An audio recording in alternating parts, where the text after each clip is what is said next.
தூத்துக்குடி மாவட்டம் சாத்தான்குளம் அருகே சிறப்பு உதவி காவல் ஆய்வாளரின் கணவர் வெட்டி படுகொலை செய்யப்பட்ட சம்பவம் பரபரப்பை ஏற்படுத்தியுள்ளது. புத்தன்தரு பகுதியைச் சேர்ந்தவர் சிறப்பு காவல் உதவி ஆய்வாளர் மெட்டில்டா. இவரது கணவர் ஜேம்ஸை அதே பகுதியில் வைத்து மர்ம நபர் ஒருவர் வெட்டி படுகொலை செய்ததாக கூறப்படுகிறது.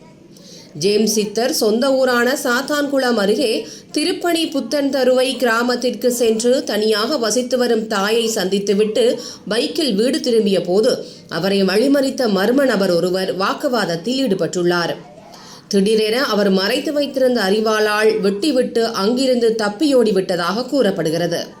வெகு நேரமாக இரத்தம் சிந்திய நிலையில் தகவல் அறிந்த சிலர் அவரை மீட்டு சாத்தான்குளம் அரசு மருத்துவமனைக்கு தூக்கிச் சென்றுள்ளனர். பரிசோதித்த டாக்டர்கள் அவர் இறந்துவிட்டதாக தெரிவித்துள்ளனர். கணவர் வெட்டப்பட்ட சம்பவம் குறித்து தகவல் அறிந்த மெட்டில்டா சாத்தான்குளம் மருத்துவமனைக்கு சென்றார். அவர் இறந்துவிட்டார் என்ற தகவல் தெரிந்ததும் கதறி அழுதார். இது குறித்து தட்டார்மடம் போலீசார் வழக்கு பதிவு செய்து குற்றவாளியை தேடி வருகின்றனர்.